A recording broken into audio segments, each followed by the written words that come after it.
27 август дар шаҳри Душанбе асосгузори сулҳу ваҳдати миллӣ, пешвои миллат, президенти ҷумҳурии Тоҷикистон муҳтарам Эмомалӣ Раҳмон ва раиси шаҳри Душанбе муҳтарам Рустами Эмомалӣ ҷамъияти саҳомии пӯшидаи заводи асфалту бетонро ифтитоҳ карданд. нахуст сарвари давлат муҳтарам Эмомалӣ Раҳмон бо бардоштани парда аз рӯи лавҳаи рамзӣ ба фаъолияти дастгоҳи наву муосири истеҳсоли асфалт ҳусни оғоз бахшиданд.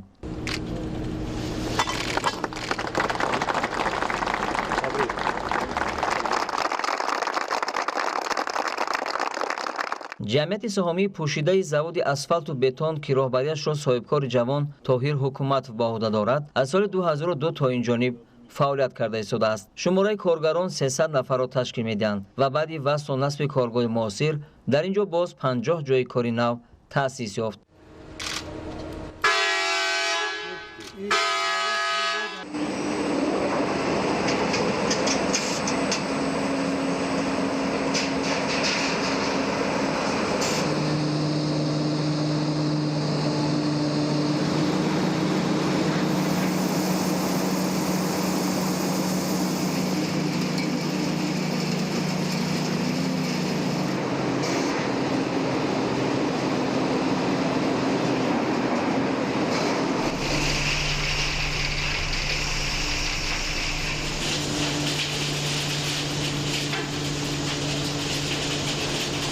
коргоҳи истеҳсоли асфалт аз давлатҳои Италия ва Туркия ворид карда шуда, иқтидори истеҳсоли он дар 1 соат 240 тонна ва дар як басти корӣ наздики 2000 тоннаро ташкил медиҳад. роҳбарияти корхона ба хотири саҳм гузоштан дар рушду пешрафти пойтахт, ободу зебо кардани кӯчаву хиёбон ва роҳҳои шаҳр, ҳамчун иқдоми саховатмандона солҳои 2017 то 2019 дар маҷмӯъ наздики 30 километр роҳҳои шаҳри Душанберо асфалт пӯш карданд. дар асоси шартнома бошад, корхона дар шаҳри Душанбе ва ноҳияҳои тобеи марказ 47 километр роҳро аз навсозӣ кардааст. дар корхонаи асфалтбарорӣ сарвари давлат муҳтарам Эмомалӣ Раҳмон аз озмоишгоҳи муосир бозид ба амал оварда бо шароити кор ва самти фаъолияти он шинос шуданд.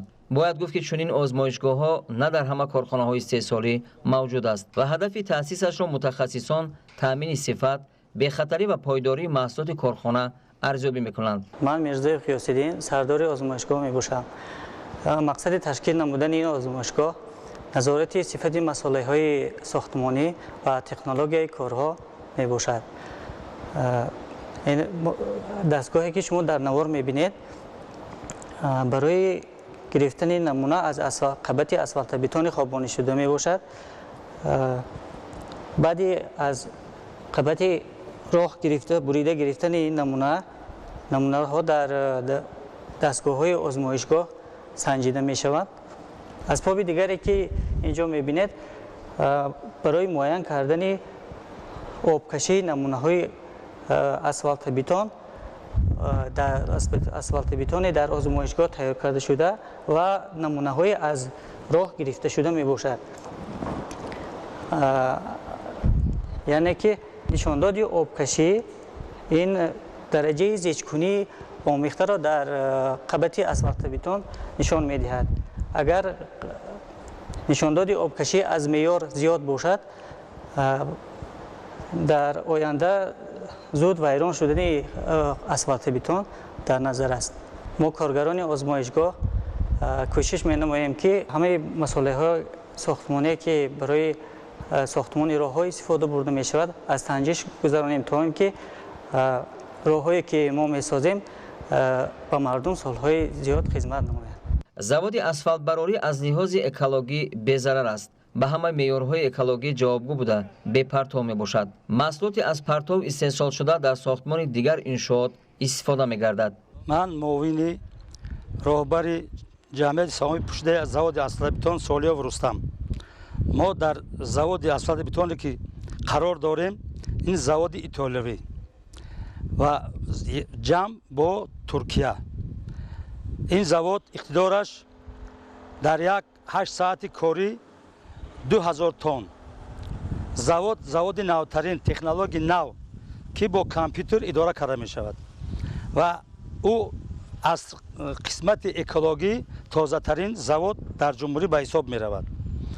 дар ин навгонии бисёр хушк карда шудааст. ин якум эмулгатор, тайёр мекунад эмулсия дигар шемеа шебионшла маслишни асфальтон мегӯянд ки навтарин технология навқадим мо иҷро кардастем. дар ин хосиятҳои физику механикиш дигаргун карда мешавад, бо пурқувваттар мешавад, сифаташ нақстар мешавад.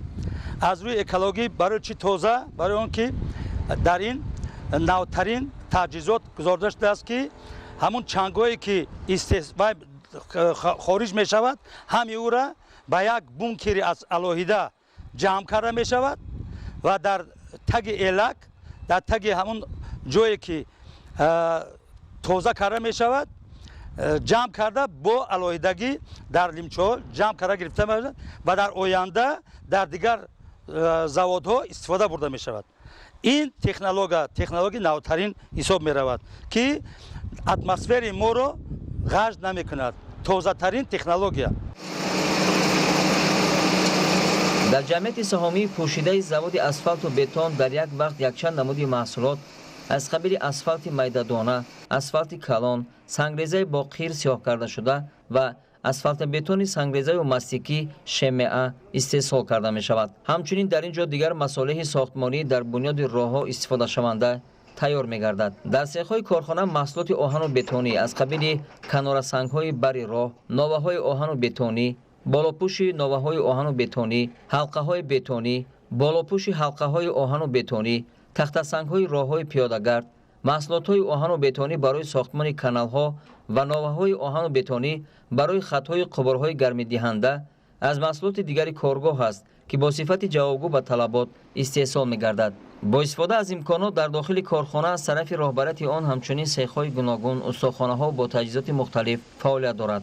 баъди шиносоӣ бо фаъолияти корхонаи истеҳсоли асфалту бетон президенти мамлакат муҳтарам Эмомалӣ Раҳмон ба соҳибкори ватанӣ Тоҳир Ҳукуматов барои иқдоми шоиста ва пуштибонии сиёсати созандаи ҳукумати ҷумҳурии Тоҷикистон баҳои арзанда дода ба онҳо барори комёбӣ орзу намуданд. ифтитоҳи чунин корхонаҳои саноатӣ дар мамлакат барои татбиқи сиёсати созандаи ҳукумати ҷумҳурии Тоҷикистон ва амалисозии ҳадафи чоруми стратегӣ саноатикунонӣ бо суръати кишвар мусоидат менамояд. ҳамчунин таъсиси корхонаҳо ва ташкили ҷойҳои корӣ дастоварди арзанда ба истиқболи сазовори ҷашни умумимиллӣ сисолагии истиқлолияти давлатии ҷумҳурии Тоҷикистон мебошад ки аз ҷониби шахсони ватандӯст бо ҷонибдорӣ аз сиёсати созандаи ҳукумати кишвар амалӣ мегардад.